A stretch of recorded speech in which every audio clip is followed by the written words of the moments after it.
Il était une fois, quelque part, en Asie, un monstre épouvantable, terrifiant. On l'avait appelé la Tarasque. Alors, à quoi ressemblait-elle cette Tarasque? Eh bien, imagine, un animal énorme, avec une tête de lion, un corps de crocodile. Ses dents étaient comme des poignards bien aiguisés. Son cou était recouvert d'une épaisse crinière noire. Cet animal avait 6 pattes, terminées par des ongles d'ours et une queue immense, comme celle d'un serpent, mais de la taille d'un homme. En plus de ça, une force terrible, plus grande que celle de 30 taureaux sauvages attelés ensemble. Je n'aurais pas aimé rencontrer cet animal antipathique au détour d'un chemin.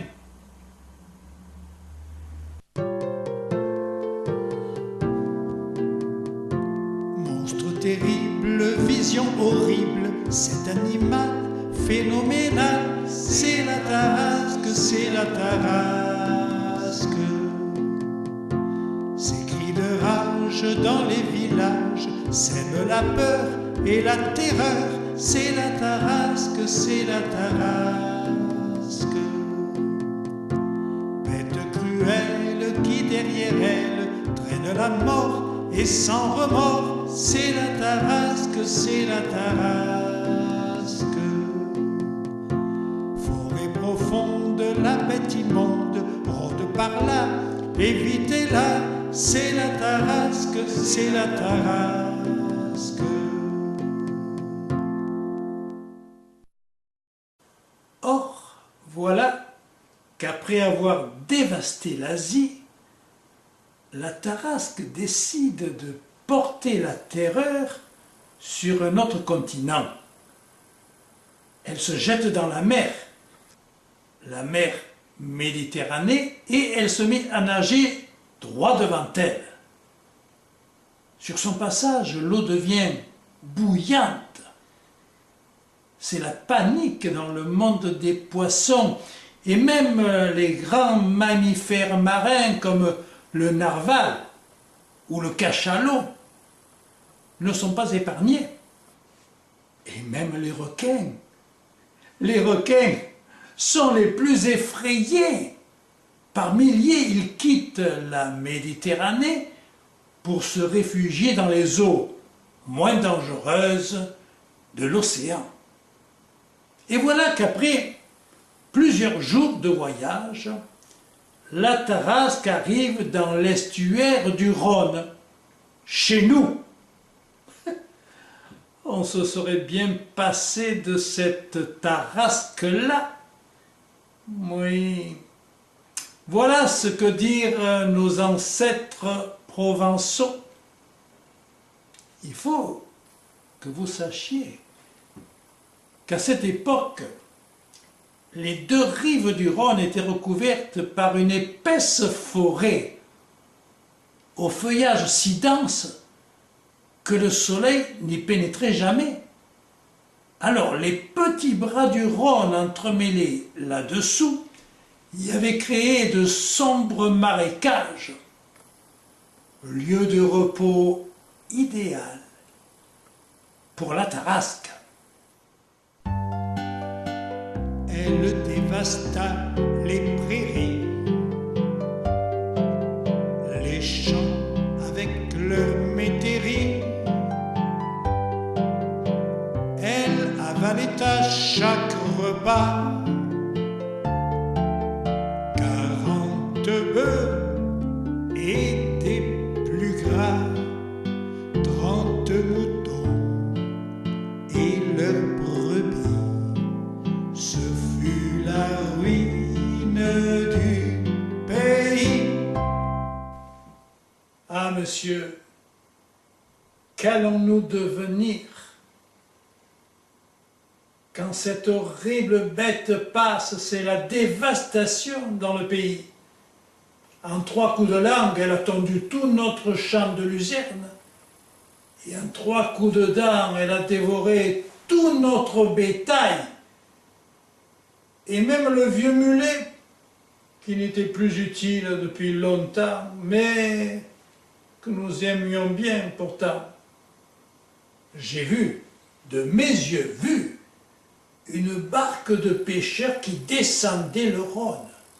Soudain, la bête a surgi des flots, immonde, dégoulinante de vase. Quel spectacle horrible! Elle a posé ses pattes sur l'embarcation et l'a engloutie. Quel spectacle horrible! Les cris déchirants des pauvres matelots qu'elle broyait entre ses dents. Parfois jusque sous les remparts, comme sortie de nulle part, elle venait narguer les archers. Et quand une flèche l'a touchée, c'était piqûre de moustique. Le pays connut la panique. Il y avait à cette époque, aux alentours du Thor, le Thor c'est un petit village entre Avignon et l'Isle sur la Sorgue, il y avait un immense marécage. Celui qui par malheur s'y laissait prendre une main ou un pied était inexorablement aspiré. Et il fallait alors couper le membre d'un coup de hache si on ne voulait pas périr. Ça donna des idées aux gens du pays. Ils se dirent, si la Tarasque pouvait s'aventurer dans ces marécages, nous en serions enfin débarrassés. Voilà comment nous allons faire. On va attacher à des pieux tout le long du chemin des chèvres, des moutons, des taureaux même. Alors la bête, attirée par ses appâts successifs, arrivera bientôt au bord du marécage. Là, il suffira de suspendre à un filin d'un arbre à un autre par-dessus le marécage un bœuf bien dodu, bien appétissant, que la Tarasque voudra sans aucun doute dévorer. Alors, elle posera une première patte dans la boue et le marécage l'engloutira. Mais la bête n'était pas bête. Au bord du piège, elle s'arrête. Et comme elle se trouve assez proche, d'un coup de queue, elle décroche le taureau qu'elle mange aussitôt, avec la peau, avec les os. En ce temps-là, Sainte Marthe était chassée de Palestine. Avec son frère Lazare, celui que Jésus avait ressuscité, avec Marie-Madeleine, Marie-Jacobée et Marie-Salomé, et les servantes Marcelle et Sarah, ils avaient été abandonnés en pleine mer, sur une barque, sans rame, ni voile, ni gouvernail. Leur mort était certaine. Alors Marthe, déploya à la brise marine son foulard de soie, et la frêle embarcation glissa sur les flots. 7 jours plus tard, ils arrivèrent en Camargue, et l'endroit où les exilés prirent pied fut appelé les Saintes Maries de la Mer, en souvenir de Marie-Madeleine, Marie-Jacobée et Marie-Salomé. Quant à Sarah, l'Égyptienne, elle devint la patronne des Bohémiens. Elles sont venues de Palestine, elles ont traversé la mer pour accomplir sur cette terre l'ouvrage que Dieu leur destine. Elles sont venues sur une barque, sans rame, ni voile, ni gouvernail, pour accomplir le grand travail auprès des peuples et des monarques. Marthe et Lazare et Madeleine, Marcel, Sarah, l'Égyptienne, et Marie Jacobée et Marie Salomé, à genoux ils sont tous tombés pour remercier Dieu de les avoir conduits en ces lieux qu'on nomme aujourd'hui les Saintes Maries de la Mer. Là, ils se séparèrent, allant chacun vers le destin qui leur était promis. Marthe, pour sa part, remonta la vallée du Rhône, où elle fut bientôt connue pour sa grande bonté et les nombreux miracles qu'elle accomplissait. C'était l'époque où la Tarasque terrorisait le pays. Alors un jour, les habitants de Jarnègue, c'était le village le plus touché par les dévastations de la Tarasque, un jour les habitants de Jarnègue envoyèrent à Marthe un émissaire. Nous avons tout essayé, les flèches bien envoyées et les pièges redoutables, les poisons épouvantables, rien à faire, rien à faire. Et la bête féroce poursuit ses crimes atroces, et la bête féroce poursuit ses crimes atroces. Nous avons tout essayé, même la magie des sorciers, même le noir marécage ne nous fut d'aucun usage. Rien à faire, rien à faire.